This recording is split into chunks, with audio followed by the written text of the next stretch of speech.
I'm Tom Morello, and you're listening to the Ralph Nader Radio Hour. Stand up, you've been sitting way too long.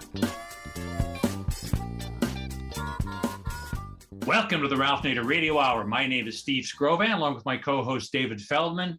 And David, hello, how you doing? Good morning, Steve. This is very exciting. We're all on video. Exactly. Yeah. We're doing something completely different today. Those of you listening on the radio should know that this show was taped in front of a live Zoom audience. It's very exciting, and listeners are you'll hear from our listeners who have submitted questions.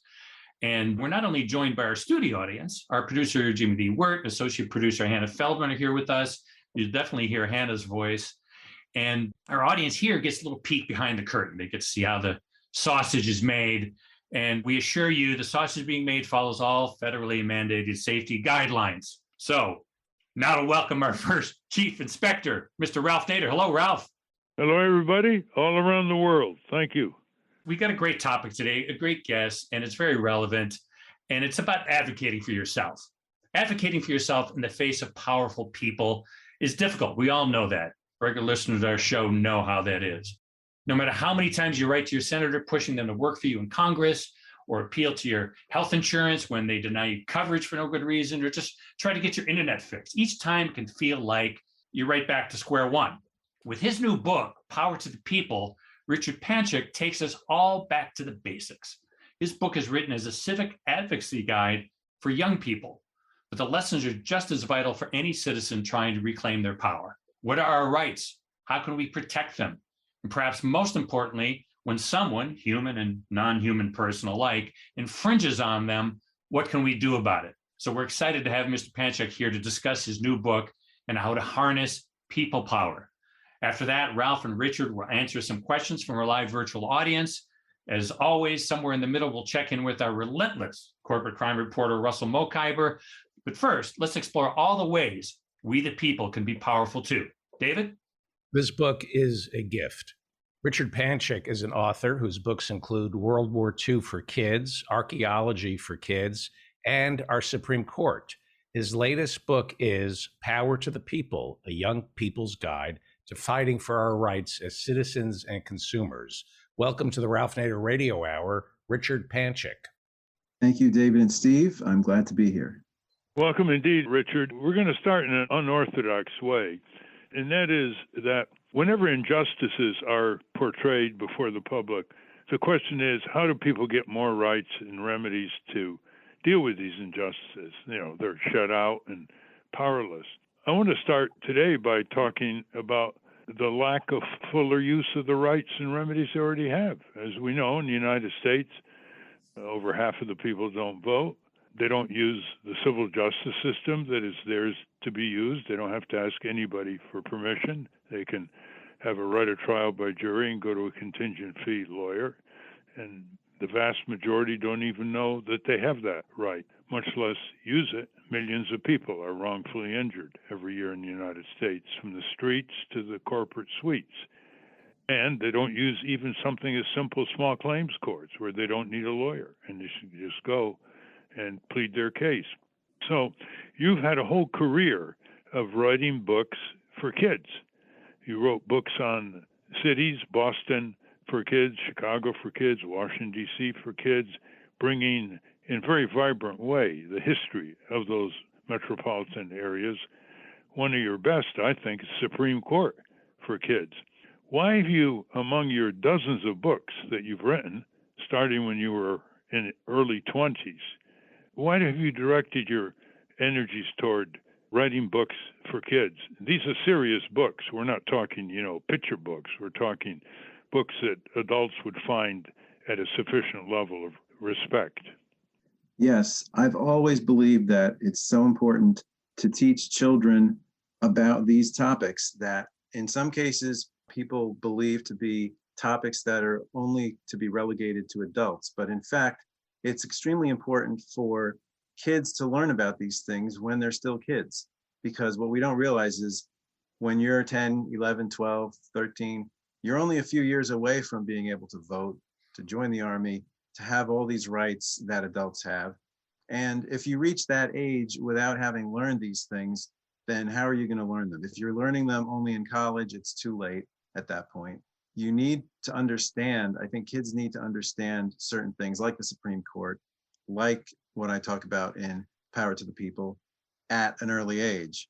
And besides that, it's also, these books are always written with, for an adult audience as well. So if you're reading these books as a guide, as an adult, it's going to teach you as well. I start from the basics and I try to cover things from different perspectives that other books don't. And I think that's also important, to not talk down to kids, to really believe in their ability to understand things at a higher level and to approach things from all angles, because that's what we want kids to do as they grow up, is to look at things from all angles and understand things from all perspectives, not just be tunnel vision, single-minded in ways that perhaps their schools or their parents or their friends might have influenced them. And standing in the way of your objective are giant social media corporations like Facebook, Instagram, Google, and others. And their impact is 24/7. You have a book called Power to the People, A Young People's Guide to Fighting for Our Rights as Citizens and Consumers, published by Seven Stories Press. And they have the minds of 1 billion young people around the world exposed to what they are profiting from. How do you deal with that? How do you counteract the social media incarceration of these kids, bringing out personal information, selling it to advertisers, making huge profits, and in many ways allowing these children to be exposed to a system of communication that is often nasty, cruel, intimidating? There have been some young people who've been so overwhelmed by this, they've committed suicide. The Congress has had hearings begging Instagram and others to lighten up on children. Imagine, these companies are raising our children, circumventing family authority and discipline. How do you deal with that? It's very difficult. And in fact, I just saw an interview with a Facebook executive on TV yesterday where he's defending Facebook's approach to how they put out information, and basically saying that the onus falls on us to believe or not believe that we're intelligent enough, that we should screen things and we should be the arbiters. But it is difficult because what's happening is kids are basically they're growing up with these social media companies, and they're acting as if they're adults on social media. And social media can be a good thing. I'll say that there is one thing that I see that social media can do for us as people in general, which is kind of give us the same voice that a corporation might have as far as the reach. Anyone can reach perhaps the same audience as anyone else on social media. And that is both in some ways a good thing and in many ways a bad thing. And I think holding social media companies accountable for, like you said, when there's a suicide, when people are bullied or injured, or when there's false claims that lead to bad things happening, they have to be held accountable, just like any other company that's producing an actual product, a physical product, whether it's a car or if it's a medical malpractice thing and you're injured. Part of the problem is understanding and recognizing that injury, that what tort law is all about, being injured or harmed in some way, is encompassed also by these types of things that social media can do. The injury that they can do to our kids is actionable, and we must not stand by and watch these things happen. And I think it's really part of the issue is for everyone to understand that tort law, that civil law, that our rights include being able to stand up against companies that are putting information out there, that are putting platforms out there, that really it's not just about physical things. I think we ought to talk about, Richard, the kind of language that is used here. And we're not really spelling out what these companies are all about. For example, they call themselves social media. Well, in their worst moments, and there are a lot of worst moments, These companies are electronic child molesters. That's what they are. They exploit these children at their weakest points. They know what their frailty is. They induce the distribution of the most personal information, which these youngsters give free. They incarcerate them with terms and conditions that these youngsters don't even see, fine print contracts. And they basically make them more and more dependent with text messages and a circle of so-called friends, which is exposed worldwide to various kinds of penetrations. And we just don't have the language for this. We don't use words like corporate crime, corporate welfare, corporate violence, when by far the greatest source of preventable violence in our country comes from corporate misbehavior, like 5,000 people a week dying in hospitals in this country from preventable problems, according to the Johns Hopkins School of Medicine report, a peer-reviewed study. 5,000 a week. And it isn't even talked about in the media. It isn't even the subject of electoral activity for people running for office. So why don't you tell us about local economies? You can start with that story of your great-grandfather and what happens when these giant corporations, absentee control, hollow out Main Street, not just Amazon, I might add. Yes. Well, and in the book, I talk about, we have to look at how things used to be. And things used to be such that every economy around the country and around the world was a local economy. Because before there was a setup that transportation could allow for the shipment of goods, before railroads, before trucks and ships canals that could carry stuff, everything was made in your local place, in your village. And people were basically equals because you may have been the baker, I may have been the butcher, and somebody else was the miller and the blacksmith. So everybody had a function. And their function was always dependent on other people. It was an interconnected system. And it was only when things began to change in the Industrial Revolution and beyond that the balance of power changed, because now we had the ability to ship things and really the ability to keep things fresher, to package them, and companies began to grow. So, for example, my great-great-grandfather came here from Germany and started a pickle business, and he pickled horseradish and other things and sold it, bottled it, sold it, and he had some accounts that he delivered to hotels, etc., saloons in New York City. Well, at some point, Best Foods, which was a big corporation even back in the 1920s, offered him to buy him out, and he refused.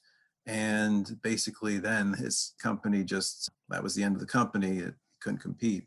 So this is what happens. And if you look, you see everywhere around the country, around the world, that downtowns are, generally speaking, failing because the local economy that had thrived so well through the 19th and early 20th centuries was tanking, thanks to these chain stores, these big retailers. And you may not even think some of them, like, you said Amazon, and you may not think some of the stores are as big as they are. But when you look it up, you look up CVS, Rite Aid, these drugstores, these other stores, retail, supermarkets, basically anything you can think of, that they're all huge corporations. And in often cases, they're companies that are controlled by corporations that have many holdings, that are international corporations. And this has happened for me personally. This has impacted me as an author, because when I started publishing books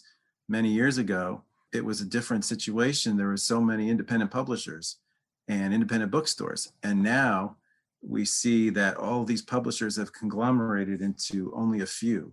Seven Stories is an independent one, thankfully, but there are so many that are now part of these large corporations that are not even American corporations. So it's happening everywhere. And it's a very dangerous thing, because local economies whether it's within a village or town or your city or your state, depend on people buying things that are made and are people who are employed by local companies. And it's very important for many reasons for that to happen. And when that falls apart, it creates a situation where your community is depending on corporations that are based far, far away for its livelihood. And that's just not a good thing. My local town where I live, we have a support your local business week after Thanksgiving, and they send out coupons for you to use with local businesses. And I think everybody needs to do things like that to get the local economies back in business and take the power away from these corporations. As you put in your book, Richard, you can hold local businesses more accountable. You can go and eyeball them. They're more sensitive to mistakes they made in the local town. Whereas these large corporations are basically absentee owners. They're run by highly paid CEOs and other executives in some skyscrapers in Chicago, Tokyo, London, New York. And they don't have a feel for the town because they don't need to have a feel for the town. So they strip these local communities of economic democracy. And as we all know, if you don't have economic democracy, it's hard to have political democracy. But now it becomes even more critical because if you have these long supply chains all over the world for products that we can produce in our country, you have problems of shortages. We had this pandemic. We didn't have the protective equipment, the simple masks and other equipments. They were produced in Italy and elsewhere, and nurses and doctors were caught short in emergency rooms with the COVID-19. You have shortages in many, many other critical areas now because we have made this country not self-reliant, but dependent on far, far sources controlled by large corporations who treat their workers in these less developed countries as serfs, paying them serf wages, no unions, no protections, no pollution controls. And all this is then sent back to increasingly hollowed out communities in the U.S. I mean, look at the state of Main Street in these towns. I mean, boarded up stores all over the place, empty retail establishments. So you mentioned in your book, we're talking with Richard Panchyk, the author of Power to the People, A Young People's Guide to Fighting for Our Rights as Citizens and Consumers. Why don't you describe some of the existing rights, especially you spend quite a bit on the law of torts, the long wrongful injury, because millions of Americans are wrongfully injured every year, and not a tiny fraction ever see a lawyer to hold their perpetrator, the wrongdoers, accountable and increase deterrence. So you mentioned the Tort Museum, which we established in Connecticut, the American Museum of Tort Law, but you go into a very clear explanation of the law of torts so people can't say, well, I'm not a lawyer, so I can't really understand it. Why don't you take us through these steps? Yeah, so this is true what you said. People are not taking advantage of this constitutional right that they have to get justice for something that they have been wronged for. And again, there's two different branches here. There's criminal law and there's civil law. So we're talking about you can be held accountable for criminal issues as well as civil. So I think people are far more familiar with criminal law than they are with civil law. And it's your constitutional right, if you've been wronged by a person or a company, to take action and get justice. So, there are basically three kinds of torts that can be committed: intentional, negligent, or reckless. And I think a lot of people are not familiar, they don't understand how this plays out, but there are times when someone will do something to you intentionally, to injure you intentionally, fully knowing that it's a problem, whether it's a person or a company that has, for example, let's say they have used faulty brakes in their cars that they manufacture because it was cheaper and they knew this was a problem and their studies showed it, or whether it's a cigarette company maybe tobacco company that knew that there were health issues related to cigarettes, but they didn't warn the consumer. So, and then there's negligence, which is carelessness, which is also something you can be held accountable for. And there's simply reckless behavior, which is, again, not an excuse to injure somebody. So people have to be aware, and that's why, again, it's important for kids to know these things so that they can grow up understanding that they have these rights. And like you said, very small, tiny fraction of people are actually filing or actually taking their rights and using them. And I think there is a perception out there that it's the opposite, that everyone's suing, that we're a very litigious society, when in fact, that's really not true. And the other important thing to note is that many of the cases are actually settled before they wind up in court. And when a case is settled, it simply means that both sides agree that it would be beneficial for this particular lawsuit to go away and for the parties to come to an agreement before it reaches a trial. So basically, with anything that you're talking about relating to tort law, a company has a duty, a person has a duty in a transaction with another person or in a society.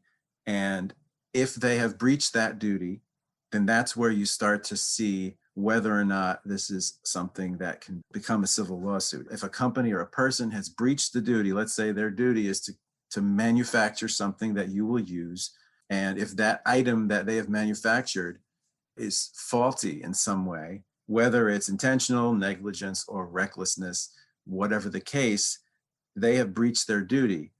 And then you have to look at causation. Was there a reason that you were injured because of this breach of duty?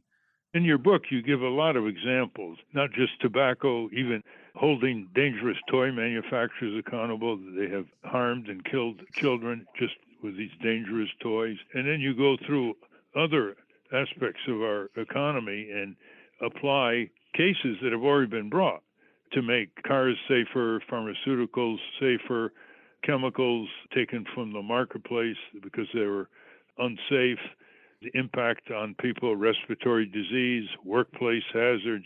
You really have it all here in your chapters. And it's very, very clear. You say, what are torts and tort law? How does a tort law trial work? Let's settle this. Who can you sue? The evolution of tort law. Coffee, cakes, and toys. Oh my. People power. Every voice counts. People pressure change for the better. In prior programs, Richard, we made a big deal out. It only takes 1% or less of people organized in congressional districts, of which there are 435, sending members to the House of Representatives in 50 states, 2 senators. Less than 1% organized, knowing what they're talking about, reflecting public opinion, so it includes conservative and liberal people who, at the level of where they live, work, and raise their family, often don't have these conflicting abstract ideologies that the Republican Democratic Party work to divide and rule. And all over, you see something which we don't like to talk about, Richard, and that is that most people are not willing to exert themselves to achieve power, to deal with afflictions, deprivations, grievances that they describe are happening to themselves. This is no theoretical description of people getting ripped off. They're getting ripped off in their computerized billing. They're getting ripped off in denial of health insurance claims that are accurate. They're getting ripped off with these small print contracts that take away their legal rights, including their rights to go to court. And they are angry about it, but they're not willing to get out there, run for local office, demand that we have better candidates at the state and national level. So I was so frustrated with this during my presidential campaign that people just wouldn't use the power available to them. They wouldn't spend time as citizens, that I decided I was going to start the American Society of Apathetics. And its membership is obviously free and simple. You don't have any rights because of the society's dedication to no exertions whatsoever, except to recite the solemn oath of the apathetic to yourself. And here's the oath. The minute you say it, you're a member of the Society of Apathetics. There's a very important point here, Richard, that has to be made. Self-inflicted powerlessness. Okay, here's the oath of the apathetics. Quote, as a member of the American Society of Apathetics, I solemnly swear and declare that I will endure any injustice, accept any abuse, absorb any disrespect, suffer any deprivation, concede any exclusion, inhale any toxics, and avoid any public responsibilities in order to defend my inalienable right to apathy. So help me, my descendants, and my country. End quote. That's it. And we're soliciting people who want to join the Society of Apathetics to see how that compares with the membership for our Congress Club, which is composed of people who want to get engaged, who believe in we the people, who know that the history of our country has almost been invariably an advance of justice only because of the exertion of ordinary people who do extraordinary things. Abolish slavery, women's right to vote, labor union organizing, Social Security, Medicare, all these things throughout history started with a few people who said, we've had enough. That's not the way we want our livelihood. That's not what our country stands for. Tell us what you have experienced, because you've written all these books for kids, and I'm sure you've wondered about why books on frivolous topics, books on mysteries, books on cats outsell serious books that are fun to read that you've written. Give us your view on this. I think we have to be very candid with the people here. What you bring up is a real issue. And I would say that, for example, my World War II for Kids book is my best-selling book. And while it is a great book, my book on the Supreme Court has sold so many less copies, just a fraction of the copies of World War II. So I think the society in general, the people who, and the people who are buying the books aren't the kids themselves, generally speaking. It's the adults, the guardians, the parents, the teachers, the homeschoolers, the relatives. They see that certain topics they believe are going to be interesting for kids and important for kids to learn about. And while World War II is a historic topic that should be learned about, it's unequal as far as what other topics are being learned about. I have a book on Franklin Delano Roosevelt for kids that is one of my least selling books, yet it's covering the same time period as World War II for kids. So Franklin Delano Roosevelt as a person, not important enough, not interesting enough. World War II, interesting and important. And I think this is a big problem. I think our priorities are wrong. I think you're correct about the society, the apathetic people. In general, I feel like they'll be too apathetic to even join the society. That's a problem too. But the 1% rule is true. It only takes one person to start. It takes a few people. If you think about your congressional district or your state or your city or whatever, if you have 500,000 people there, 1% is 5,000. Imagine having 5,000 people show up on the front steps of City Hall or on the front steps of the State House. That's a lot of people. That makes an impact. 1% is important. And I've come across so many people who have said their vote doesn't count. And it's just very, very hurtful that I could live in a place where people actually think that their vote doesn't count. And as we've seen in previous elections, if we took all the people, for example, in the last, I think, 2016, if we took all the people who could have voted and didn't, they could have elected their own candidate independent of everybody else who already voted, a separate person, because there were that many people who didn't vote. I think priorities are wrong. People are motivated by the wrong types of issues. They're motivated by the wrong topics. They should be learning about the important things that they need to understand. And I think, well, go ahead. Let me interrupt you here. I mean, you're basically pointing to our educational system. Just think of how much time we spent studying wars, waging wars, and almost no time spent waging peace, diplomacy, anticipating conflict, heading it off, and only having properly congressionally declared wars, not wars initiated by the presidents in Iraq and elsewhere, Bush and Cheney.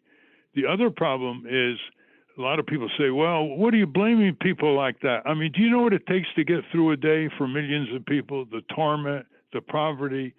And our answer to that is 1% or less in any given subject. You can change the tax system with 1% or less because there's overwhelming popular support for fair taxation and not letting the rich and powerful and big corporations escape taxation. Sometimes they don't pay any taxes and make billions of dollars of profit in a year, like General Electric did a number of years ago. You just take any subject and look at American history.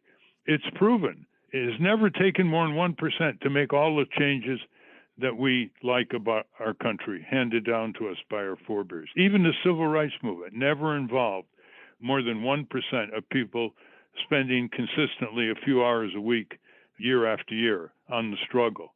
And that was true for progressive taxation. It was true for all the social service areas throughout the country. So I think we got to pay attention, even if we have to use a little satire, like the Society of the Apathetics, to shake people up. How many of us talk to people every day and they're always down? You know, these politicians are crooks. They won't listen to us. I don't want to even get involved. I don't want to get my hands dirty. I'm just going to live my private life and try to make it as pleasant as possible. The answer to that problem is they're not going to let you live your private life as pleasant as possible. If you don't change the health insurance system, there'll be another 100,000 Americans who die because they can't afford health insurance to get diagnosed and treated in time. Millions more injured and sick, plus the billions of dollars of fraud, actually $360 billion in computerized billing fraud just in the healthcare industry. That's with a B, billion, according to the experts in the field. And that was considered by Professor Malcolm Sparrow at Harvard, the applied mathematician, as the smallest estimate, 360 billion a year. So if you're not tuned into politics, politics is tuned into you. If you don't control it, it's going to control you. It's going to erode your livelihood and make life miserable for tens of millions of people. So we're going to open it up now for questions. We have all kinds of people on this Zoom conference call, and let's see how many questions come in on the issue of power to the people in comparison with questions on other topics. I've always been amazed at the lack of focus on the corporate domination of our world. Fewer and fewer giant corporations strategically plan almost everything that spells our political economy, our elections, our healthcare, our taxes, our land use, our housing, consumer well-being. They strategically plan the military budget. Foreign policy is heavily shaped by their demands. They just go on and on. They're even strategically planning the commercialization of childhood. They go directly now when they never dared to years ago, selling junk food, junk drink, violent programming, circumventing family authority by the parents. And we just don't pay any attention to that. They talk about racism, sexism. Who do you think fomented that over our history? Cotton plantations, corporations, whether it's redlining today, differential wages for black and Hispanic people compared to white, the kind of discrimination in the healthcare area, public service discrimination. They don't want to pay their local taxes, their national taxes, these corporations. How do you explain that? And then we'll go to the questions, Richard. How do you explain this situation where it's not just the dominant 800-pound gorilla that's ignored, it's the dominant 800-pound gorillas all over the country? There isn't a single government agency in the federal government that you can say does not have as its greatest outside influence corporations, even the Department of Labor. And now they even control what we own, the public lands, the public airwaves, all the research development, set up all these new industries in the last 60 years. That's tax money. That's the commons, and they control what we own. So how do you explain that? It's a real problem. And I think what people don't realize is maybe they don't realize just how much corporations are spending to influence laws and Congress. For example, drug companies in 2018 spent $228 million for 1,400 lobbyists to influence Congress. Now, you and I, as people, have a stronger power, that is the power of our vote, the power of protest, that we can actually elect accountable candidates to Congress who are not going to be bought by drug companies or other corporations, but we fail to exercise this right. So I think the idea of the book and the idea of what we're talking about is that people need to get motivated to realize that we can reverse the situation. And it's a very steep hill, but because corporations are throwing millions and millions of dollars at our elected officials, but we have the power. And definitely, you point out how the drug companies have more lobbyists on Congress than the members of Congress, 535 of them. But the key institution that can turn this around is the Congress, and we can take control of the Congress. We outnumber the 1,500 or so corporations who get their way with a majority, and there's no excuse for us not to take control of the Congress.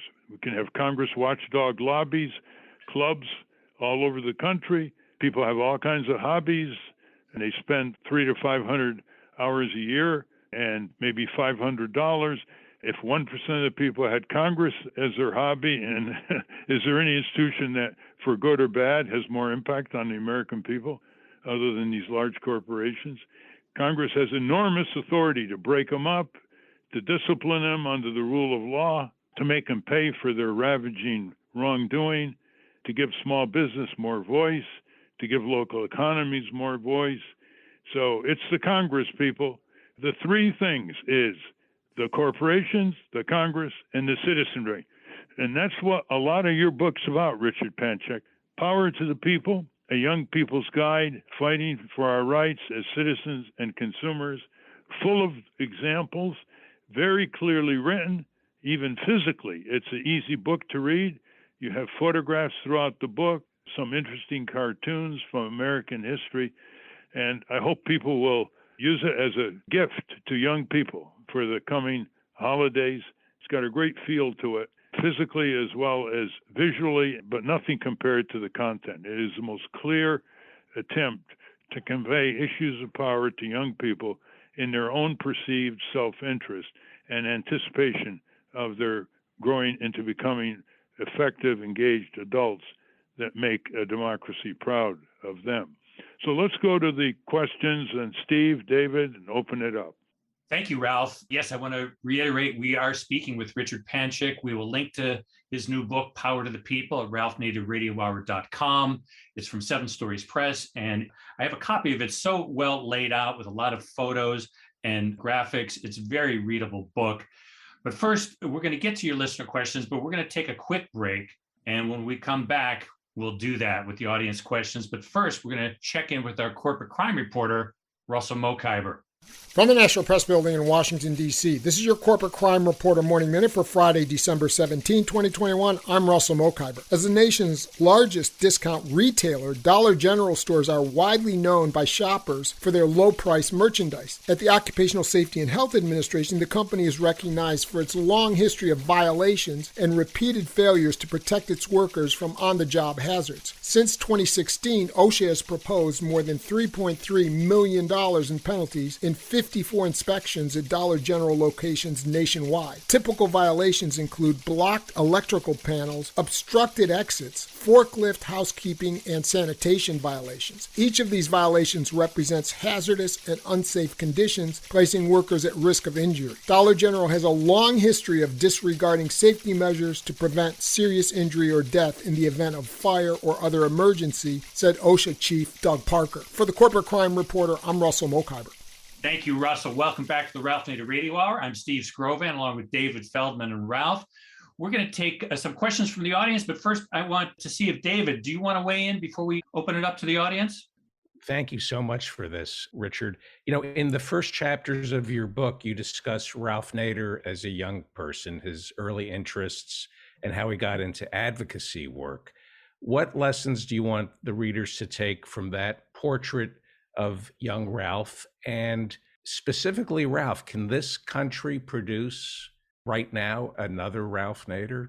I think I want the readers to take away from that is that the purpose of talking about Ralph is that the readers are going to be mainly young people. And I want them to see that it does start with their interests as young people, with being a citizen of the world with understanding things as young people and questioning things. And that's what Ralph did. And that's one reason that he went down the path he did, is because of the curiosity, of the interest, of the participation. And it was also due to his parents getting him there. But I think it's an important lesson for kids to read about someone else who started off down that path as a child. Well, I lost a lot of friends to car crashes in those days. They lost their lives or were severely injured. And I wanted to find out why. I used to hitchhike a lot, as you pointed out in the book, and I wanted to find out why. And I realized it wasn't just the driver, that you could survive crashes if you had seatbelts, airbags, padded dash panels, collapsible steering columns, rollover protection, better brakes, better tires. And people weren't getting that from Detroit. Like you said, it was a curiosity that drove me, and I didn't stop until Congress passed the auto and highway safety laws of 1966, and people have said that over 4 million lives have been saved in that period of time, including requiring foreign imports to meet higher safety standards that weren't required in those countries. So, it's important to know that anybody can do this. I didn't have any money. I didn't have any contacts. I just had a driving rage about all these people being killed when they could have been saved, as many of them are being saved now. So let's go to the questions, though.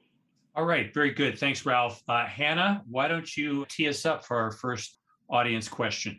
So our first question comes to us from Paul Flansburgh, and his question is about social media. How do we balance social media accountability with overt censorship? Well, I think the word censorship is another hot button word that gets thrown out there a lot. There is a balance between what First Amendment rights we all have, and with the balance between that and being injured, being wrongfully harmed by another person or corporation or social media company. And I think it's pretty clear cut when you are being injured by someone else. It's not censorship in many cases. It's a clear-cut case of civil wrong, that you've been wronged and action needs to be taken. And so sometimes the word censorship is just an excuse on some people's part. Yeah, the law of defamation is not blocked by freedom of speech. You have freedom of speech, but you can't defame people. That's a tort, a wrongful injury. You can be held accountable. And just as Supreme Court Justice Oliver Wendell Holmes said earlier in the 20th century, you don't have the freedom to falsely shout fire in a crowded theater. And when it comes to these companies, they're doing it for profit to begin with. It's not like a charitable endeavor. There's a lot of ways to deal with these companies through the law of monopoly, anti-monopoly, that they monopolize their area of the economy in such a way they can be regulated as, quote, essential services, end quote, and held more accountable. I like the way where Facebook users organize, and they tried to organize, and they called themselves Facebook users, and Facebook said, you can't use our name because that's proprietary. But parents have got to organize to protect their children here. I know parents who don't let their children until a certain age even use social media. They become readers, they become articulate youngsters. They're not overwhelmed by this imposed narcissism and sadism that infects the social media now billions of times a day. And partly because they're anonymous. If you require people to put their name behind their messages on social media, you'd eliminate 95% of the vitriol and the intimidation. It's anonymity that's the problem, something we talked about earlier with Professor of Law Robert Falmouth, who's against this kind of anonymity at University of San Diego Law School. Our next question comes to us from Miles Flagg, and he has a question about how to rally one's cohort. Yeah, that's a real important inquiry. We've all had to face that. And one of them is you find common interests. As Saul Alinsky, the great organizer in the 60s in Chicago, would say, perceived self-interest.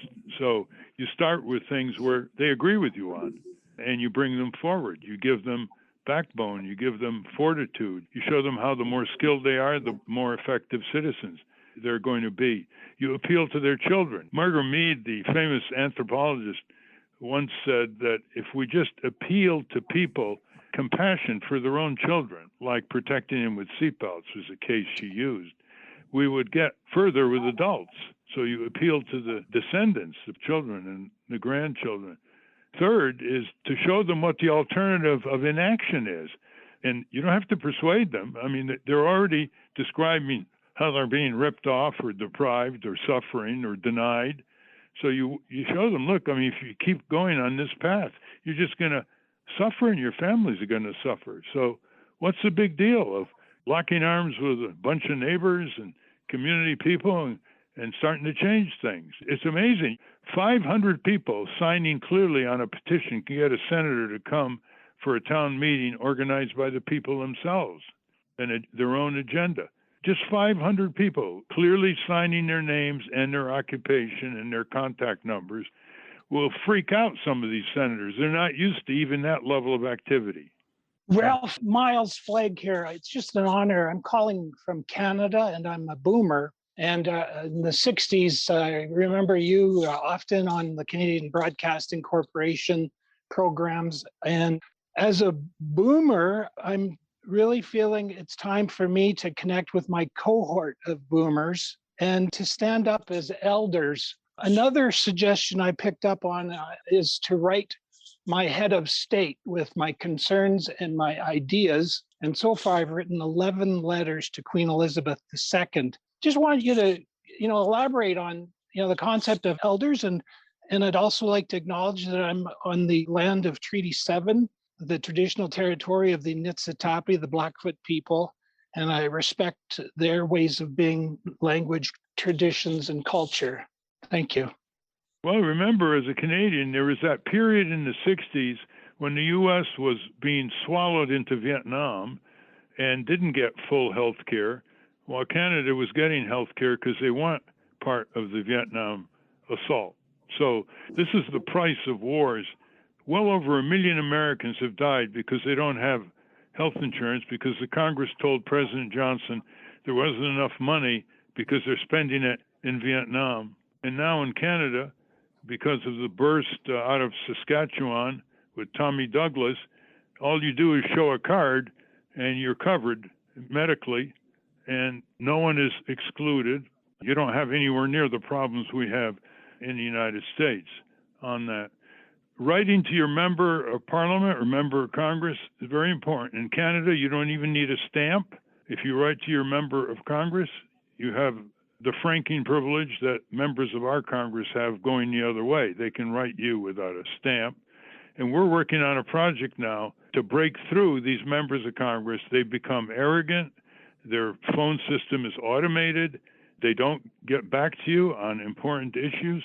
And so we have to work on that. That's how down our democracy is, where you don't even have access to your members of Congress in terms of correspondence the way you used to a few decades ago. But that's because not enough people are working on it. It doesn't take that many. How many times do we have to make that point? Our country is full of a handful of people backed by public opinion, determined, knowing what they're talking about and focusing on the decisional arena, whether it's a Congress, state legislatures, local city councilors, or what have you. Thanks for Canada here. We got a lot to learn from Canada. Our next question is for Richard about school curriculums, and it comes to us from Philip Liu. Hey, everyone. So my question was just in relation to how do we get Richard's book into more secondary schools? Because it does seem like there is an assault now on banning certain disagreeable concepts like critical race theory and other topics that the right have vilified. So how do we get more related, engaging material for young people to evade any kind of now censored thinking? That's a good question. And it's interesting because most of my children's books have been extremely popular with homeschoolers, which implies that the homeschoolers, the parents, have seen the usefulness of giving their kids these books to read as part of their curriculum. Now, the problem is that when you get to school boards and when you get to school districts, you're not having the same kind of penetration. And I don't think my books really make it into public schools in the same way. So it is a problem.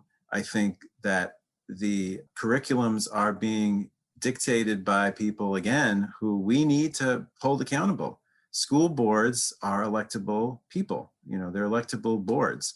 And we have to really pay attention to the issues that they will put forth as their platform when they're running for the school board. And the same with anybody else who's in charge of our schools. I think it's extremely important. Your book is perfect for social studies teachers. That's the portal, listener.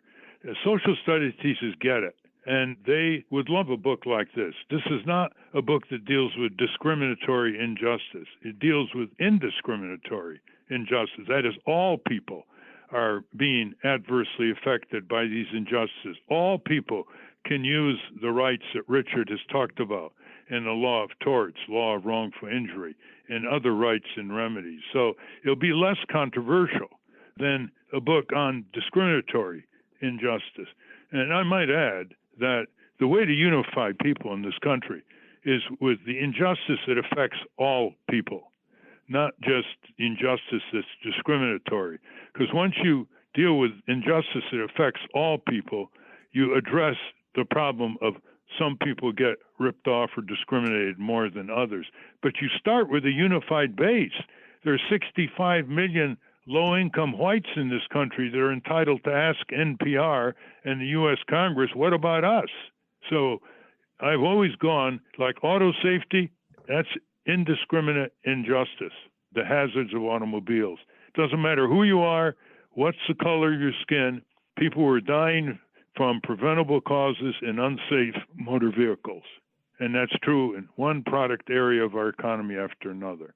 So this book is very, very suitable to be used by social studies teachers in middle school and high schools all over the country. So try your own community on that. Thanks for the question, listener. So our next question comes to us from Waleed Saad. He has a question about having a moral career in today's America. Hello, Ralph. My question is, so in today's America, to make a stable living, especially in the big cities, one has to have a high income. Now, I do attend a top university, and the career path is to work for a top corporation to really have a stable living. Now, I do know the harm that these corporations do to society, and I am opposed to working for them. However, one needs to work for them to live a stable living. Now, can one work for them and advocate against them at the same time, or is it just immoral? Is there another path for young people out there? Yes, there are. First of all, most big corporations with millions of workers are not unionized. Unionized corporations, United Auto Workers, tamed the giant auto companies in the 1930s and got decent wages, great benefits, because they had a union fighting for them. So we have to reform our union laws. The Democrats are not paying attention to that. We have the most anti-union organizing laws in the Western world, led by the Taft-Hartley Act of 1947. So that's one. The second is a movement I started with a simple conference in 1971. It's actually the 50th anniversary, the Whistleblowing Conference. We now have whistleblowing protection laws in 47 countries. It spread from the United States. And that means that people who are wanting to blow the whistle on the opiate manufacturers or Boeing Corporation for 737 MAX massacre are protected. They can file for whistleblowing protection, the federal government. And they can, in some cases, when they blow the whistle on Wall Street rackets or companies that rip off the taxpayer and the federal government in contracts, they can get bounties. There have been whistleblowers who've gotten several $1 million, and they needed it because it's very hard to be a whistleblower, and then you get fired, and then you get blacklisted, and you can't get a job in your area of expertise. So the whole area of whistleblowing is something that needs to be part of our education among young people. It's a completely different situation now than in the old days when whistleblowers were called snitches or disgruntled employees. They're people who take their conscience to work, and they provide an internal check and balance, because one thing about it is they're morally driven. And as such, they can't be controlled by these companies. They can't be bought off. And the companies don't know how many more like them. So like in the Boeing case, you had a couple whistleblowers. Now there are more whistleblowers. Now a Senate report has just come out documenting 7 knowledgeable whistleblowers on the Boeing situation alone. That would have been unheard of years ago. Who started that? A handful of citizens. So the whistleblowing can affect every corporation in the way that you seem to be pointing. Thanks for the question, by the way. It's a very important one. Thank you very much, Richard Panchyk, author of Power to the People, A Young People's Guide to Fighting for Our Rights as Citizens and Consumers. You can get it easily from 7 Stories Press. I'm sure on the screen is the way to obtain it, whether single or in bulk copies, as David said, to be sent to libraries or to your friends as a holiday gift. As someone once said in a famous movie, it's better than a box of chocolates. Thank you, Richard. Thank you for having me. And I'll just say, remember, all change starts with one person. So make sure, everyone, you remember that. That's an excellent way to go out. I want to thank you, Richard, again, Richard Panchyk, and thank you to 7 Stories Press and the American Museum of Tort Law, who helped produce today's program. For those of you listening on the radio, that's our show. For you podcast listeners, stay tuned for some bonus material we call the wrap-up. A transcript of this show will appear on the Ralph Nader Radio Hour website soon after the episode is posted.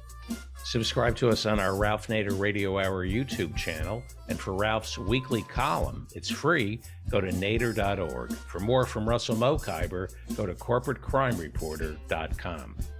And the American Museum of Tort Law has gone virtual. Go to tortmuseum.org to explore the exhibits, take a virtual tour, and learn about iconic tort cases from history. And be sure to check out their latest program, How Advocates Are Going to Court to Confront the Climate Crisis. That program drops next Tuesday. All that and more at tortmuseum.org. The producers of the Ralph Nader Radio Hour are Jimmy Lee Wirt and Matthew Marin. Our executive producer is Alan Minsky. Our theme music, Stand Up, Rise Up, was written and performed by Kemp Harris. Our proofreader is Elizabeth Solomon. Our associate producer is Hannah Feldman. Our social media manager is Stephen Wendt. Join us next week on the Ralph Nader Radio Hour. Thank you, Ralph. Thank you, everybody. I hope this program has unleashed new and renewed civic energies that multiply themselves. Thank you, listeners and viewers. Hi, this is Jimmy Lee Wirt, producer of the Ralph Nader Radio Hour, and welcome to the wrap-up, where Ralph answers another question from our virtual audience. Stephanie Tucker has a question that seems like a lovely final question. It addresses how we move forward and is oriented toward the future. So Stephanie Tucker is asked a question. Thank you so much.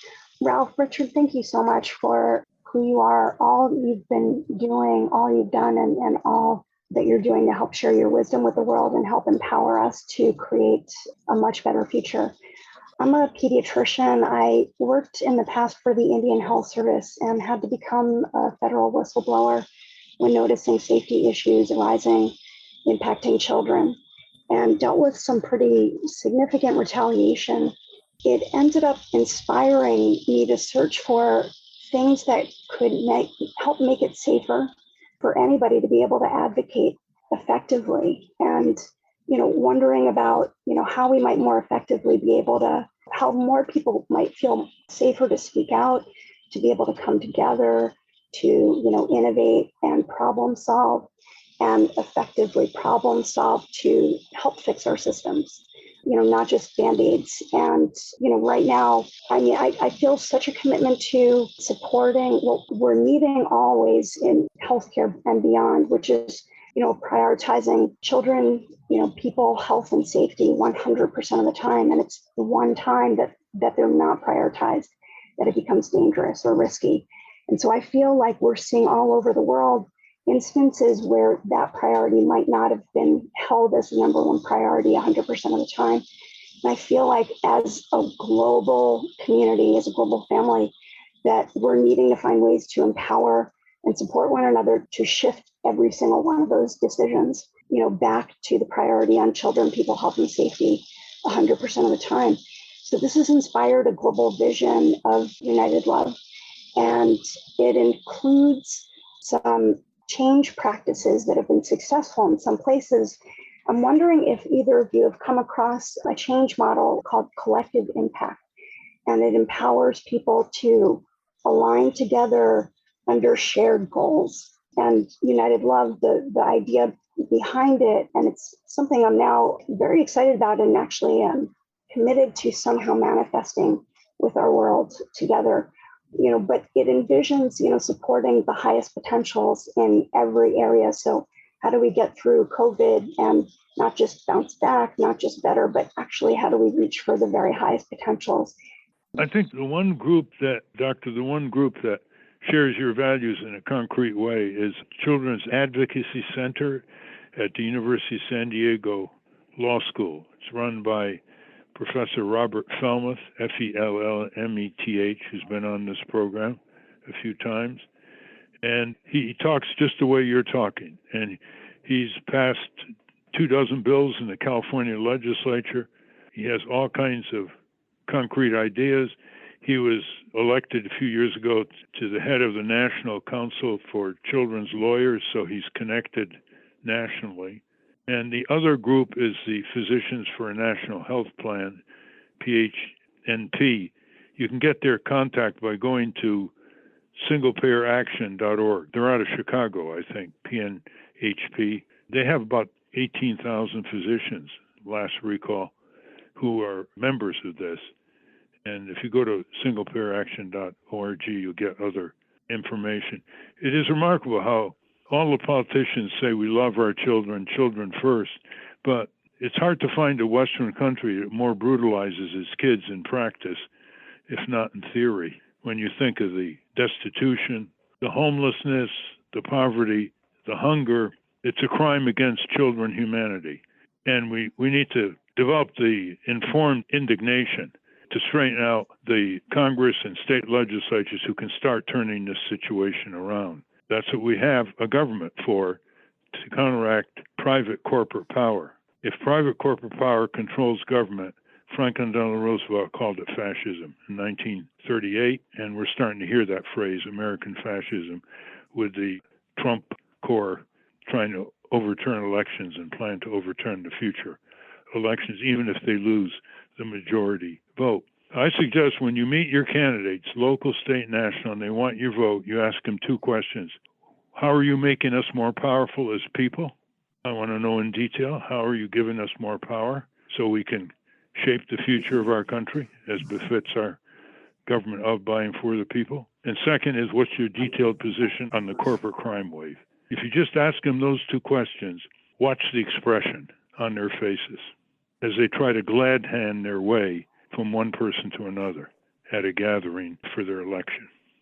All right, very good. Thank you all for your questions. We've come to the bottom of the hour, and as promised, we're going to end it now. We've been on for 2 hours. I just want to reiterate and thank everybody for coming today, and promise you that we will try to get to all of your questions, either in the form, having you say them as we did here, or in written form as they were presented in the Q&A over the course of the show.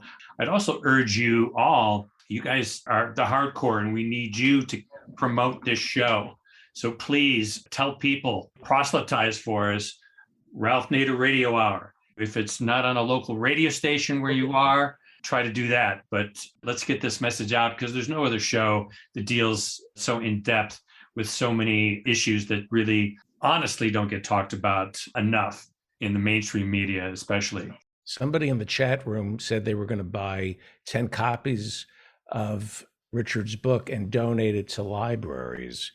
That's a great idea, to buy these books and donate them to libraries. I can't think of a better gift. Yeah, excellent. That's right. I've already donated it to our local library, and that's one way to get greater distribution. Actually, you can't do justice to this book orally on a program like this. Authors know that the actual book is far more impressive than the attempt to describe it by the author. So you'll see when you read this book. And that's a wrap. Join us next week on the Ralph Nader Radio Hour. Until next time. Stand up, you've been sitting way too long.